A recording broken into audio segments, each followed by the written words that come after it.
अंधेरी रात थी, बारिश रुक चुकी थी, लेकिन कीचड़ से सनी उस कच्ची सड़क पर एक लड़का नंगे पांव खड़ा था। जेब में सिर्फ 7 रुपए थे, आंखों में नींद नहीं थी और दिल में एक सवाल गूंज रहा था, क्या कोशिश सच में किस्मत बदल सकती है? दूर कहीं ट्रेन की सीटी सुनाई दी। वह लड़का वहीं बैठ गया, मिट्टी में उंगली से एक शब्द लिखा, कोशिश। यहीं से शुरू होती है यह कहानी। उसका नाम था आरव। एक छोटे से गांव में जन्मा आरव मिट्टी के घर, टपकती छत और माँ की फटी साड़ी के बीच बड़ा हुआ। पिता मजदूरी करते थे, कभी ईंट ढोते, कभी खेतों में हल चलाते। घर में अनाज कम और उम्मीद उससे भी कम थी। आरव जब 5 साल का था तब उसने पहली बार भूख को महसूस किया। माँ ने थाली में आधी रोटी रखी और कहा, आज बस इतना ही है बेटा। आरव ने बिना शिकायत खा लिया, पर उस रात उसने तय किया, मैं माँ को पूरी थाली दूंगा। सरकारी स्कूल की टूटी बेंच पर बैठकर आरव किताबों से दोस्ती करता। यूनिफॉर्म पुरानी थी, जूते फटे थे, बच्चे हंसते, अरे ये तो गरीब है। एक दिन मास्टर जी ने पूछा, बड़ा होकर क्या बनेगा? सबने कहा, डॉक्टर, इंजीनियर। आरव चुप रहा। मास्टर जी ने टोका, तुम? आरव ने कहा, सर मैं हार नहीं मानने वाला इंसान बनूंगा। क्लास में सन्नाटा छा गया। एक शाम पिता घर लौटे ही नहीं। अगले दिन खबर आई, मजदूरी के दौरान हादसा हो गया। पिता अब इस दुनिया में नहीं थे। माँ रोती रही। आरव ने पहली बार आंसू छिपाए। उसी दिन उसने किताब बंद की और काम ढूंढने निकल पड़ा। चाय की दुकान पर बर्तन धोना, सब्जी मंडी में बोरे उठाना, दिन में स्कूल, रात में काम। पहली कमाई थी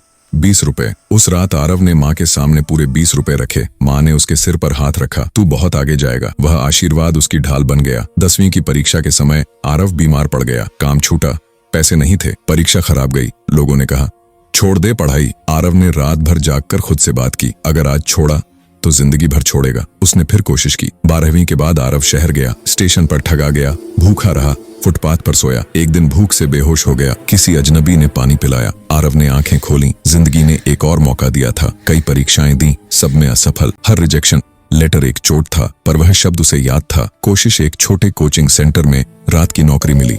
क्लीनर। दिन में पढ़ता, रात में झाड़ू लगाता। एक शिक्षक ने उसकी मेहनत देखी और किताबें दे दी। आरव ने आखिरी बार परीक्षा दी। रिजल्ट के दिन हाथ कांप रहे थे। नाम सूची में था आरव कुमार। वह रो पड़ा। नौकरी लगी। पहली सैलरी से माँ के लिए साड़ी, घर की छत ठीक करवाई। गांव लौटा तो वही लोग थे, पर नजरें बदली हुई। आरव ने गांव में लाइब्रेरी खोली। कहा, कोशिश सबके लिए है। ये कहानी जीत की नहीं, कोशिश की है। अगर आप थके हैं, रुकिए नहीं। अगर हारे हैं, मानिए नहीं, क्योंकि कोशिश कभी हारती नहीं। उस कच्ची सड़क पर लिखा वह शब्द आज भी है, कोशिश। अगर यह कहानी आपके दिल तक पहुंची हो तो आज से एक छोटी कोशिश जरूर शुरू करें, क्योंकि एक दिन वही कोशिश आपकी पहचान बनेगी।